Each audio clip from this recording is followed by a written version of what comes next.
The first part of any good beekeeping management and practices starts with cleaning.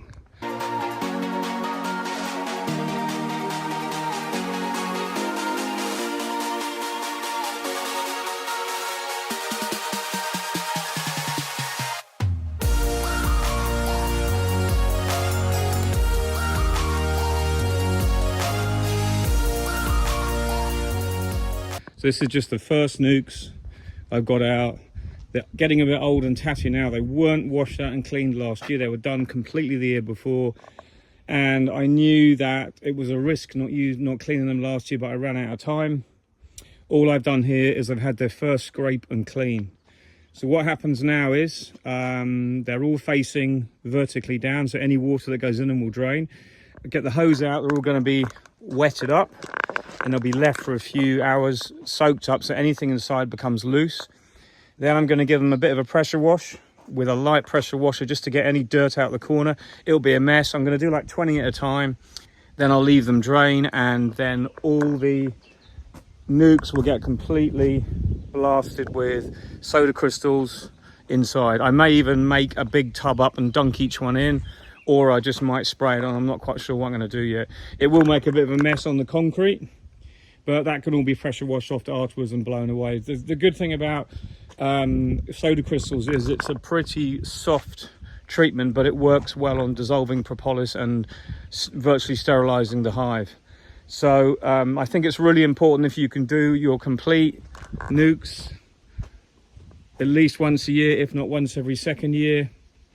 I did this year run on the fact that I had really good queens that I bought from Tenuta last year, so I knew they'd have good hygienic traits. And it's true, because I've had, as far as I can say, I'm not going to say this and touch wood, but touch wood, I've had very little cases of European foul brood, no American foul brood obviously, that I've seen, but I've got one colony up the nuke yard that is just on its own, and it's got a couple of larvae that are just a bit dodgy, and the brood is a little bit slightly oily, so I'm going to just see if they recover in this float, probably give them a shook swarm. At the end of the day, I'm just probably better off just to be honest, just killing the colony. The problem is, and we've done this so many times before, you might have one colony and it generally doesn't spread to the surrounding colonies, if there is any, unless it's robbed out. So my point is, often it's not just worth it. I've only seen it spread if it gets robbed out, as I just said, but it's not worth letting it get to that stage. So even if you shook swarm it, it can be a good solution. In other words, you take all the combs out, you change the box, you put them into a new box with new combs, feed them hard, they draw up the new comb, and usually the virus is got rid of, or the presence of it in the comb, it disappears. But what we're saying is that still might be a sub-virus level. In other words, the virus might be there, but because conditions are really good and everything else is good, the queen and all the bees working together can kind of reduce the visual evidence of it there. In other words, they are managing to suppress that disease so it's not visible. I know there's different levels. What I'm talking about is you can mask it quite easily by making everything perfect, yet when the winter comes, when there's a dearth, when food's low, when it's hard, it'll come back. So my point is, if you get a disease colony, just get rid of it and start again, and then you know where you are then. So, hey Nemo, what you doing?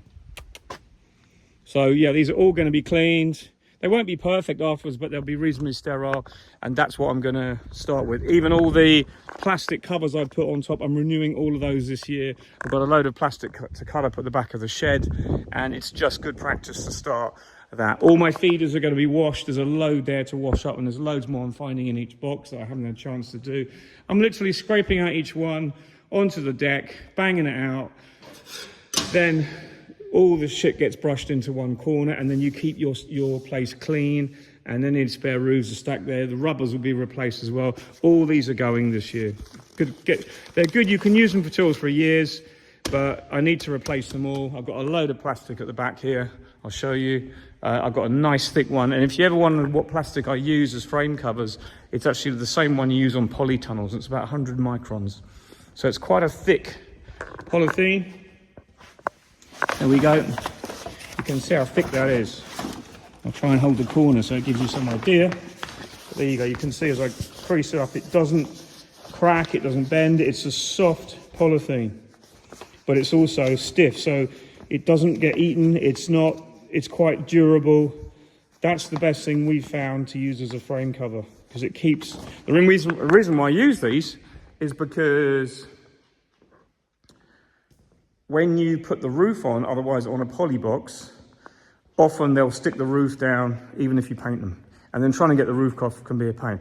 I know a lot of guys in the UK who've got, there's two different types generally that people use in the UK of nukes, and they have a Celotex top on as well. So that's our Celotex top. Theirs is like, it's a cross between Perspex and plastic.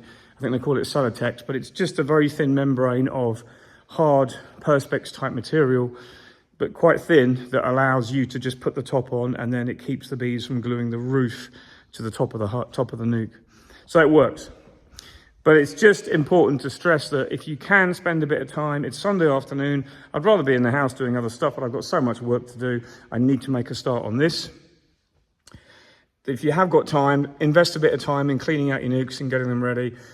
And as we say on everything, organisation is key. A little bit of rain this morning, so I've just been getting on with the cleaning jobs, getting all these nukes done. Just leave the bare nuke, fix any flaws if they've got a few flaws that have, for instance, come away. So you just screw these back down. You see the screws there. Scrape out any debris. Then I put them all out here with the entrances facing down. Then I soak them up with the hose, just get them really wet, and that gives a few minutes for most of the debris that's loose to become detachable. And I give them a very light pressure washing. The trick here is not to pressure wash them too hard, because you do not want to disintegrate the poly. But what that does, I've got it on the vibrating nozzle, and it just swirls it around, and it literally loosens off any loose stuff without damaging the nuke.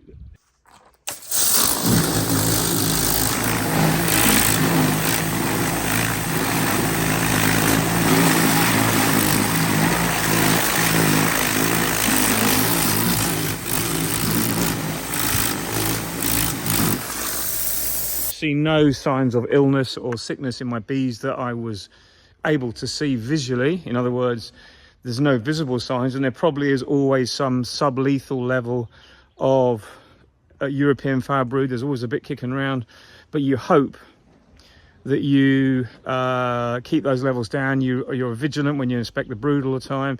Anything that's dodgy, you remove. I saw nothing in that this spring. I had really good queens last year, and they all survived the winter, which is also, well, I wouldn't say all, virtually every single one. I mean, the lowest incidence of winter mortality I've ever had, which was fantastic. And then you hit a spring like the one we've had. So what I'm saying is, in that kind of reflexive moment, that no matter how good all your hygiene is, you get to the next problem with beekeeping and it's something else. It's not just the fact you might have some disease, but touch wood, at the moment there's no disease and things are looking great.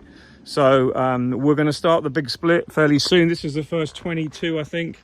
22, if you're into Taylor. This is the first lot ready. I'm just going to knock on these this week, do the nukes in the morning, go out to do bees in the afternoon, get everything ready. I might start splitting next week, but it'll probably be the week after. And then I'm going to get a cell builder ready next week as well, because then I'll have cells 10 days later.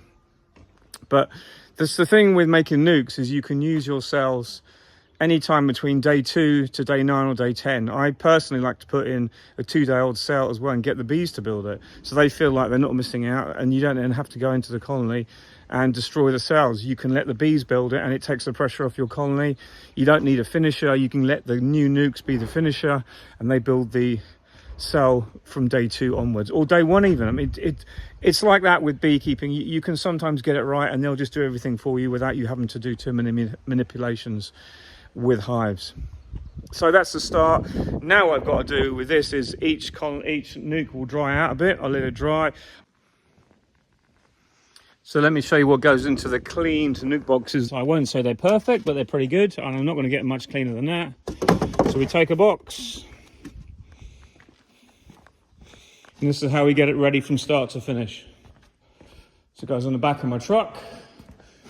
The truck is always a good workbench. I've got a bit of light here because it's actually, I'm still waiting, as you know, for electricity to be connected. So I'll just show you what I put inside.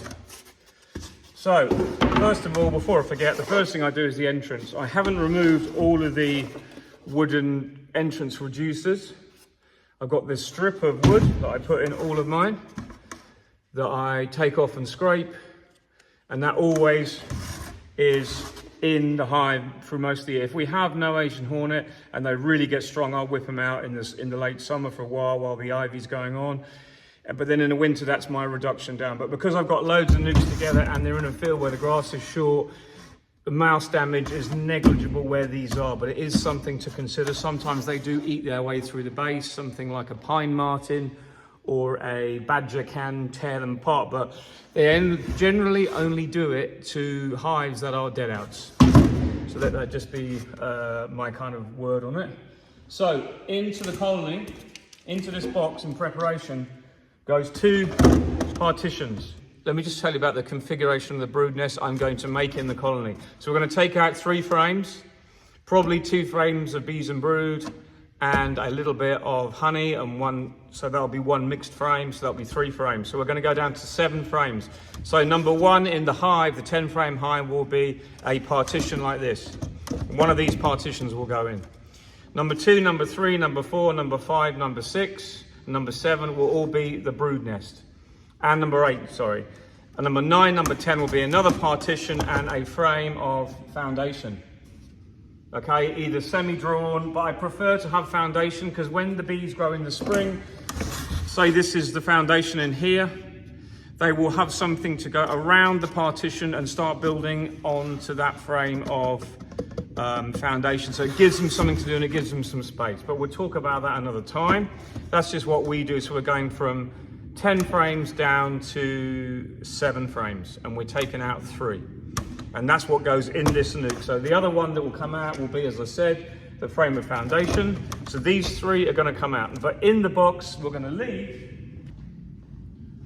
a nice frame of honey and stores. That'll go in the far side of one side. So instantly, this nuke that I'm creating will have food. But I'm also going to feed as well, as you know. So the other frames are going to be, can either be foundation or new frames. So I'm going to use an older one of foundation for the other side, which is clean, but just old. It's still a bit dark, but I'm going to use that because it's a good resource. And another frame of foundation. So the bees will have something to draw up. So that is the configuration. Don't forget, 3 of these frames are going to go into the hive that gave me 3 in back that had bees and brood and no queen and stores. So this colony will already have enough to get going if I didn't feed it, but I'm going to be feeding 1-to-1 to these nukes until I see good brood patterns, and then by that time we'll be into probably late September, October. But that's another thing as well. So then on top of that goes my new bit of polythene that I've just cut. And that fits over the top. And what this does, this is like the Celotex that people use, or the kind of Perspex type material that basically enables me to put a feeder on, but also enables me to close off the top and stop the bees sticking the top of the hive to the roof. And it works pretty well. So when I want to put a feeder on, I can put on my surrounding eek like that. And then on top of that goes my feeder. So what I'm going to take this eek off so you can see. So I've cut the hole on the top here.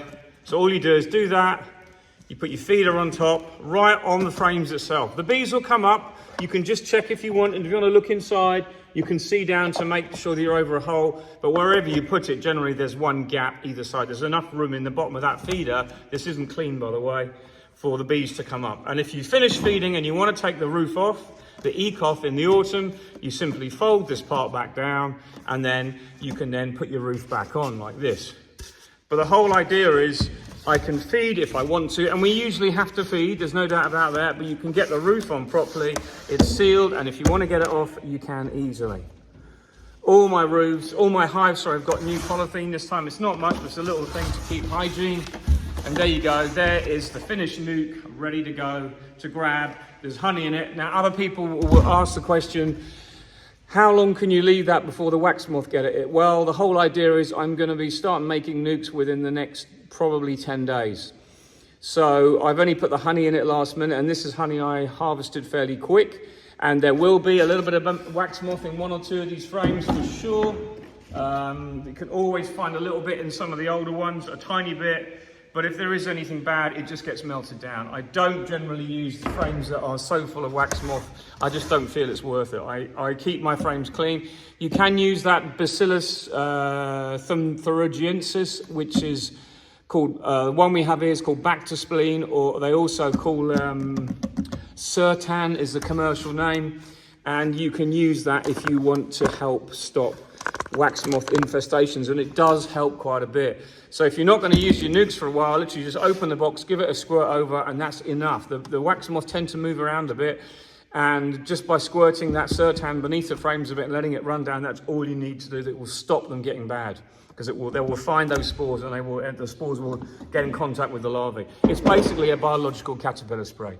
So that's me with my nukes. As I said, this is a big part of the preparation when you're making nukes. You can literally just grab, I'm making a new pallet here.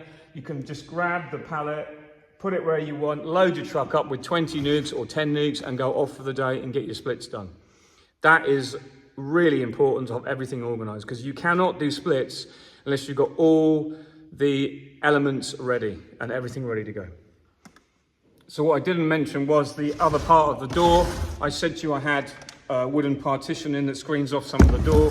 For actually loading the colony, I use a piece of foam, literally just pushed in from one side, loosely, and occasionally they come out. But if you're using fairly nice bees and you don't have to take too much of the time, you can just leave that sticking out like that.